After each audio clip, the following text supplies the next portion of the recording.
everyone, and welcome to Universitas Negeri Jakarta's official podcast with me, Gatan Raziti, and my partner, Natanya Kaira. from Duta Universitas Negeri Jakarta, who will be your host throughout today's podcast. For today's episode, we will be having a sharing session with Dr. Lester and Mr. Bruce Lester from Houston, Texas. Welcome. Thank you. Thank you. So great having you here. So this is your first time coming to Indonesia. Yes. What do you think of it so far? Crowded. Traffic is crazy. I agree with that. We live here and we still think it's crazy. But the food is fantastic. That's And right. you're also from Asia, right? Yes, So I'm there are from any similarities? Taiwan. So many similarity there. So I feel like I'm home in some way. That's so great. Yeah. So maybe there's a similarity between your foods and our foods. Yes, in some way, the way we cook, the sauce you make. The it's spices also, right? Yes, but I don't take that hot, spicy part, but the flavor is so much alike. Yeah. So, how has your time in Indonesia been, and Universitas Negeri Jakarta in particular?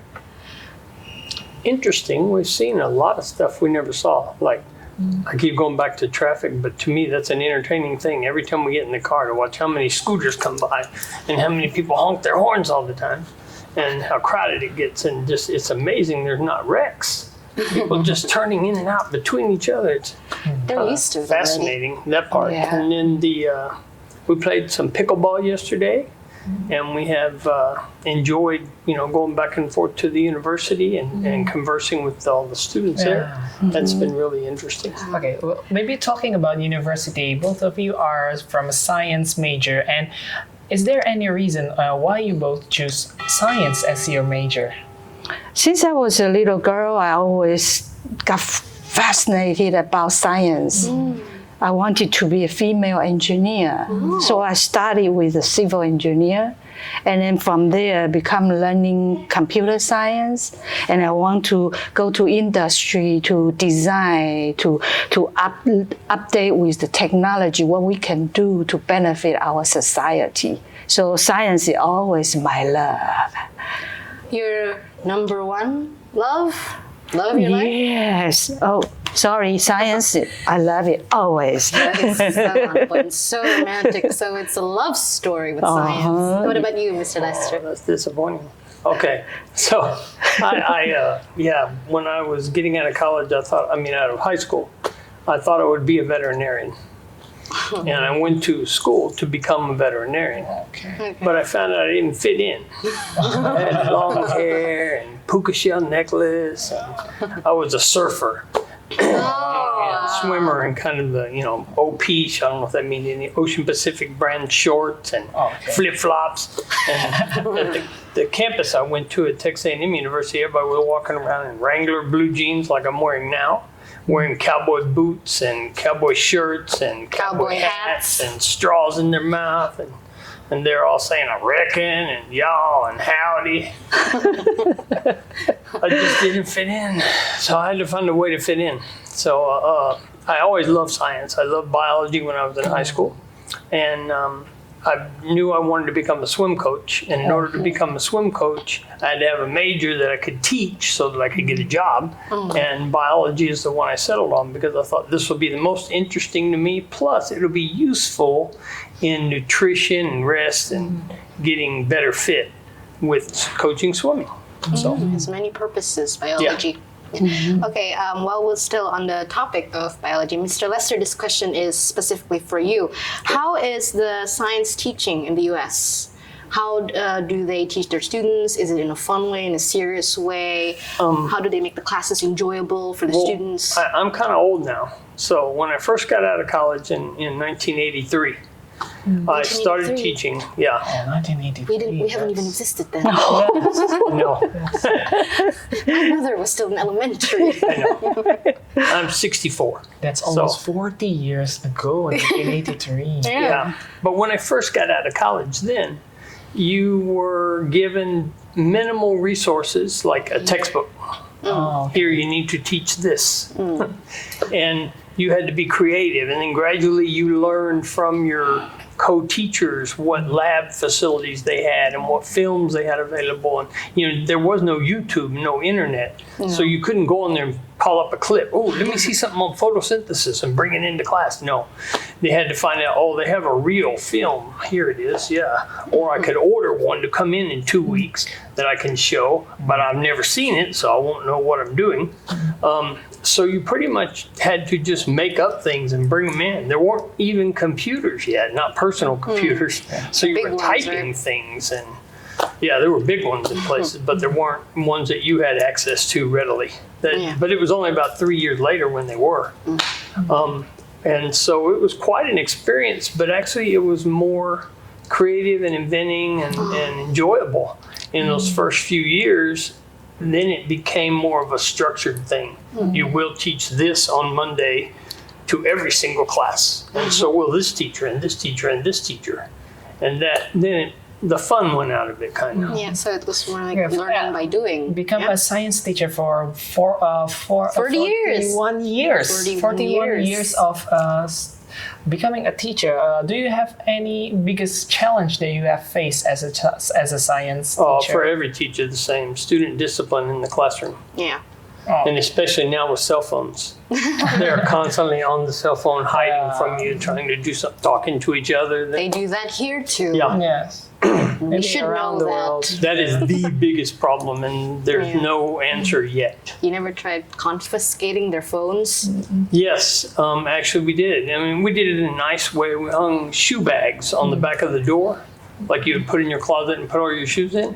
And we number them according to the desks, and the students come in, and if they're in desk number 1, they put their phone in slot number 1. They got smart, because after years they have more than one phone. So they come in and put the fake phone in the door and take the real phone to their desk. That's the thing with students. They come up with all these smart and sneaky ideas, but for the wrong things. Yeah. Yes, for the wrong things. Yeah, if they put half the energy of creativeness they do into doing the wrong thing into doing learning, They'd be geniuses. Brilliant. Okay, so now this question is for Dr. Lester.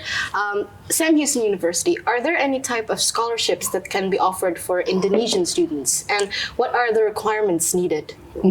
Sam Houston State University, we have 2 different levels of scholarship. One is for undergraduate, one is for graduate students. For undergraduate students, most of the time is targeted on exchange program. For example, in our college, under College of Science and Engineering Technology, we have several programs articulated with the international countries. Just example, we are working with Turkish. So students apply to be an exchange student, they can receive the scholarship. However, our scholarship is a competitive scholarship. Students coming to campus got to maintain their minimum GPA in order to receive the per semester scholarship. And for master degree, we have a scholarship to offer to recruit students to come. And also every semester we offer the achievement scholarship. Talking about student exchange, is there any possibility of cooperation with the American government and Sam Houston State University with our university in the future so our students can do their internship there? Definitely, yes.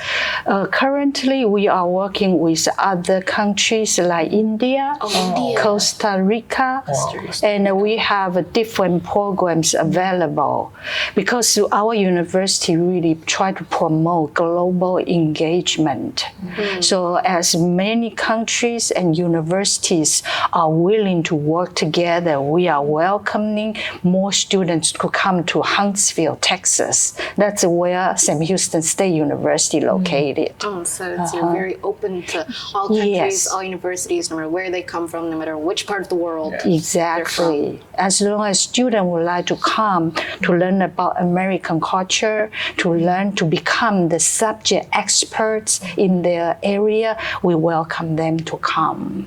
Yes, we should go there. Oh yes, we will welcome you. And I'm pretty confident that our university student will like to go to Sam Houston State University. Because they love learning and they love discovering and creating and innovating. And that seems like the perfect place for them to develop those skills. And by the way, in our city, in our campus, many faculty members, they love to open their home to welcome international students. We are one of the couple love to do that. We open our home to have international students coming to us. Thanksgiving dinner, Christmas.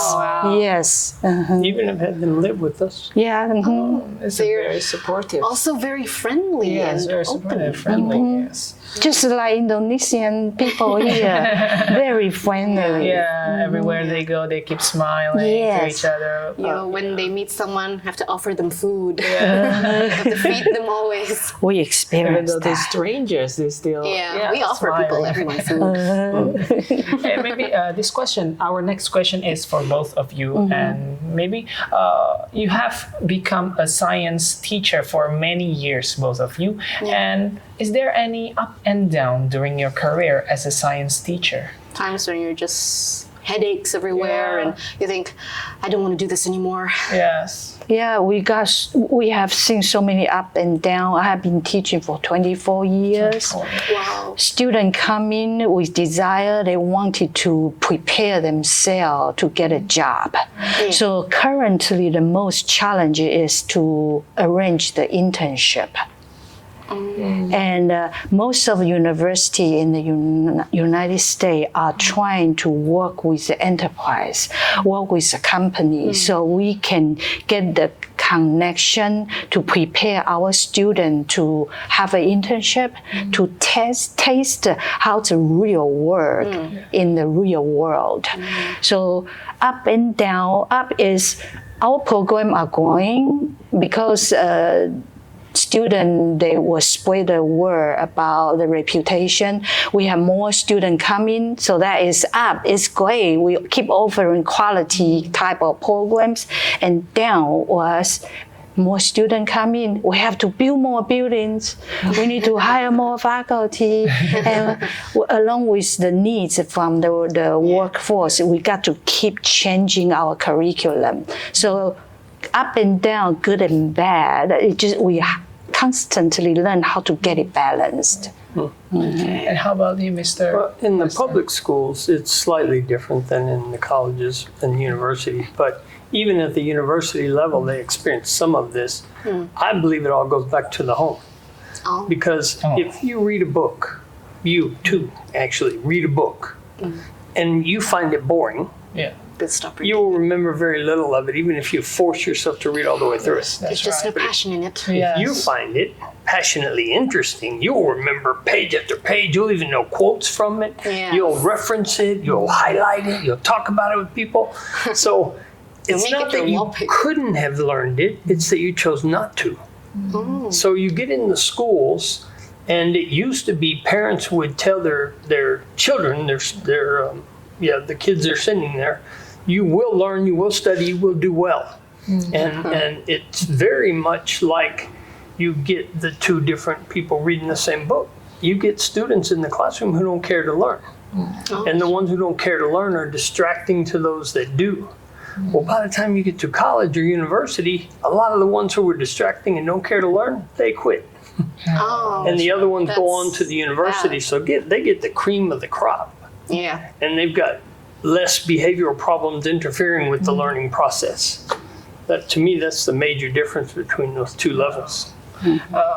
Teaching for 24 years and 41 years, is there any inspiration for you guys that makes you like, That's your motivation to just keep going, you know. Just keep going Yeah, I mean, and you've never been teaching stop for a long teaching. time. Yeah. Yeah, Well, I have a for good over answer 2 to this. decades.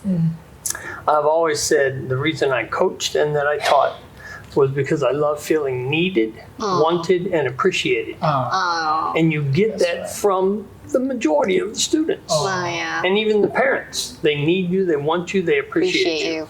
And that's what keeps me doing it. You take that out, there's no reason to do it anymore.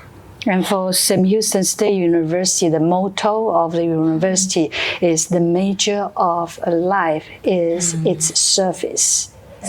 Service. So I enjoy teaching because I serve my students. So I saw students learn.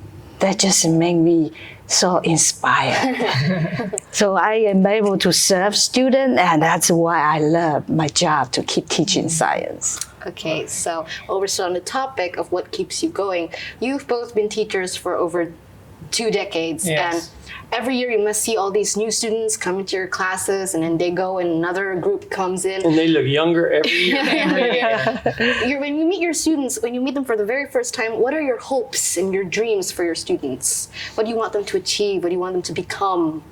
For me, I want them to know I'm there for them. They want to achieve their goal. I am there to support them. So every time when I see the freshmen come in, I love freshmen. When they come in, I just want to let them know, you are not alone. A lot of students in our college, they are first generation students. They did not know what is going on for college. For me, I just want them to let them know, you have all the resources you can get on campus, and here we go. And let's work together to make sure you can graduate in 8 semesters. It is so See, there's a inspiring. big difference between freshmen in the college campus and freshmen in the high school campus. The freshmen in the high school campus, I don't love them. I'm sorry. They are smart alecky and they think they know everything already, and you can't teach them anything. Most kids their age think they know everything. Yes. So by the time you get to be like a junior, those are the fun ones to teach, because they've also separated themselves out some. And like when I taught anatomy, physiology, you only had 15 people in the class, and they all wanted to be there. And if they ask you a question you didn't know it, you could say, you know, I really don't know the answer to that, but why don't you Find out for yourself. find out and come back on Thursday and give it to everybody? And they would come back with presentations, flip charts, and all kinds of resources and do a better job than I would have done. So I'm pretty proud of that. Between your up and down and face a lot of students during your lifetime as a science student, as a science teacher, you have a lot of experience, either good or bad, or maybe do you have any very memorable experience that you have feel during your time as a science teacher? Our memorable students. Oh yeah. Right now, my position as associate dean, I am evaluating. Associate dean? Yes, I am meeting a lot of students who were suspended. What did they do? Oh, they just did not know how to pull themselves out from the hole. They dig it on their own. So when we visit with those students, we found out majority of students, they had a desire to do good, but they didn't know how. Yes, that's right. Yes. So I have learned from years of the up and down. We just have to offer our support at a very early stage of their life in the college. And from my experience, I see so many students, they fail at the first 2 semesters, but when they found out what's their goal, and then they recognize they can do it, and then they grow, their success, they just make a big difference for my job and for my life. Makes it all worth it. Yes, make it very worth What it. about you, Mr. Lester? I think they have to have a purpose for sure. And if you have 4 teachers all teaching the same subject material on the same days, the difference would be how you relate to your class and how, I don't want to say you have to be an entertainer, but how entertaining you can make the learning. So especially nowadays where kids are watching little YouTube shorts and Twitter feeds and stuff, and they're only focusing for 3 or 4 minutes at a time. If you try to make them focus for 30 minutes on you, it's not going to work. So you got to change activity, change focus every 3 to 4 minutes to keep their attention. But the most rewarding experiences would be, I think I'm very entertaining. I'm putting on a show and I'm having a blast. And I tell them the first day of class, you can either decide when you come in this door that I'm going to be entertaining and then it's going to be fun and funny and interesting, or you can decide you don't like me and you want to have it to be hard and then I have to be hard and then the class is boring. It's y'all's choice. Miserable. Yeah. You can make it good or you can make it bad. So again, the experience was 10 years after I had been teaching already. I was in another city, like an hour and a half away. And I was at a restaurant, and a guy came up to the table, and he was like a big guy, like 6'3", very strong, and a big beard and mustache. And he's taking our order as the waiter. And then he looked at me and he said, "Are you Mr. Lester?" I said, "Yeah." "Why?" And he has a big, deep voice, "I was in your freshman biology class. I really liked it." I was like, "Huh? Yeah, you were the funniest teacher I ever had." We would love to have you as our teacher. We would love to have you as our teacher back in high school, right? Yeah. We would have been in class every single day. And I still, like even now, I just thought of that. I hadn't thought of that in years, but I just thought of it because that was the most rewarding experience. Yes. It's Wow, this guy still remembers me. Yeah. For the right reasons. For the right reasons. Not because you made his life hell. Yeah. It's very interesting to study in America because there's a lot of experience that our university student can get from learning and teaching. Yeah, And, the culture and and the outside. history. Do you have any motivation or tips and trick for our students who really wants to go study abroad to primarily in America? Do you have any tips, trick, or motivation to our students? Oh, yes. First of all is don't be afraid. Don't be afraid. Don't be afraid to speak out. Don't be afraid to meet new friends. Because I observe so many international students, some of them, they stick with their own country person. Yeah. So after years of learning, they still not speaking English well. So first of all, don't be afraid to get out to meet with American fellows. And don't deny with the invitation. In America, we got so many church families, so many family open their house to invite. Just go. Don't give yourself say, "Oh, I have an exam, I can't go." Just go. And the third of all, always be proactively create the study group with friends or study together. So you And can not only from your place. no, just so you got to be balanced with your academic performance, balanced with your social life, and balanced with your learning for the cultural differences. Okay. Now, while we're in the topic of having international students at Sam Houston State University, what are the benefits that our students from UNJ can gain from studying at your university? Ooh, lots of benefits there. Would you like to talk Well, I about can give geography? a short answer, Yeah. for sure. I think what she was hinting on about getting out of your comfort zone, getting out of your group, and involving yourself in the community. You don't want to go there, and then 20 years later, you're going, "I spent a year in Texas, and I remember it was different." No, you want to spend 1 year in Texas or 2 years in Texas and have it change your life. And it won't change your life if you hide within your shell, within your group, and only venture out to go to class once in a while. So let it change your life. Be brave enough to get the real experience. A mentor friend of mine used to always say, you can have 1 year of experience 10 times, or you can have 10 years of experience. It's up to how you approach it. And I like that idea. As far as what they would gain, America has a lot of, and Texas alone has a lot of things to offer people, from city to nature. And we have a state park right next to us and a national forest right next to us. And we often go there and go biking through the woods, and they have trails they have made that you can go through there and avoid the alligators. There are alligators. Yes. She took me kayaking there and let me fall out of the kayak.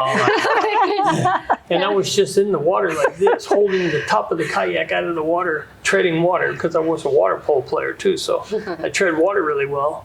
And I'm fine in the water, but the alligators, I was worried in the moment. Good job. But it didn't happen, so I'm good.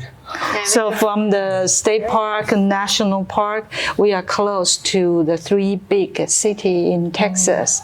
Go to the north, we have Dallas. Dallas. Go to south, we have Houston. Okay. Go to west, we have Austin, the capital of Texas. Yeah. So in our campus, you can go to either direction, enjoy nature, or go to the cities. Go to the big city happenings, like Broadway plays and productions of all kinds and everything you can think of in a big city, which a lot come to Sam Houston also because it's a university with a good gathering of students, and they know big acts, singers, dancers, all that kind of stuff. They can come there and make some money off of people, but entertain them too. So there's a lot of So opportunity. basically, like if you go to the Sam Houston State University, you can get everything you want. Exactly. If you are willing to get out of your To comfort be zone. brave Yeah, enough. that's right. Yes. That's a very challenging Thing for thing some that people. many students are fear that if we You know, go to another country, culture shock, and many of them Being different. and that's the opportunity that the Sam Houston State University offer to our student is maybe like can help them to Like, help them confidence Their that family away Yeah. from home, opening Yes. wide arms. Yes. Come here. So like we offer study abroad. So in the future, we might be able to bring a group of American students to here to visit. And same way, we can bring a group of students to our campus to visit. So that's one of the ways we can have the student to come in between two countries and two universities. That is so great. That's okay. You're just making us really want to go there right now. it's Come. really interesting. Yeah. Okay, so Except for the alligator part. yes, it's very scary. I don't want to go Stay there. out of the water. Sometimes you don't have a choice. Like when you fell off a kayak. Okay. The So kayak was too small for me.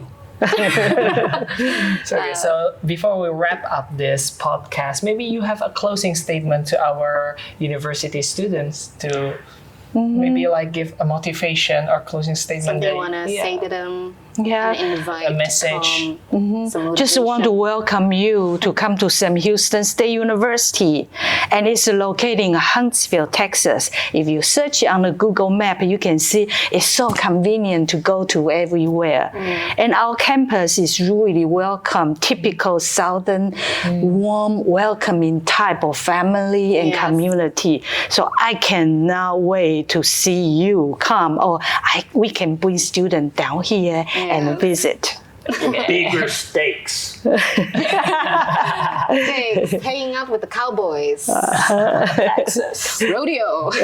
Hee-haw! I have done all that. Yeah, with the lasso. Yeah, shoe the horses, rope the cow. Bull riding. No, No? they're too big, too mean. Those people are stupid.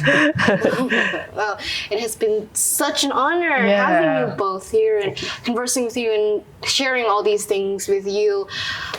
We should really go there. Yeah. We'll put it on the top of the bucket list. And we really hope that you enjoy your time in Indonesia. It's been a And come pleasure. back Yeah. again, visit like Maybe like- every Christmas. You should come here. Ah, We'll invite Yes. you into our homes this time.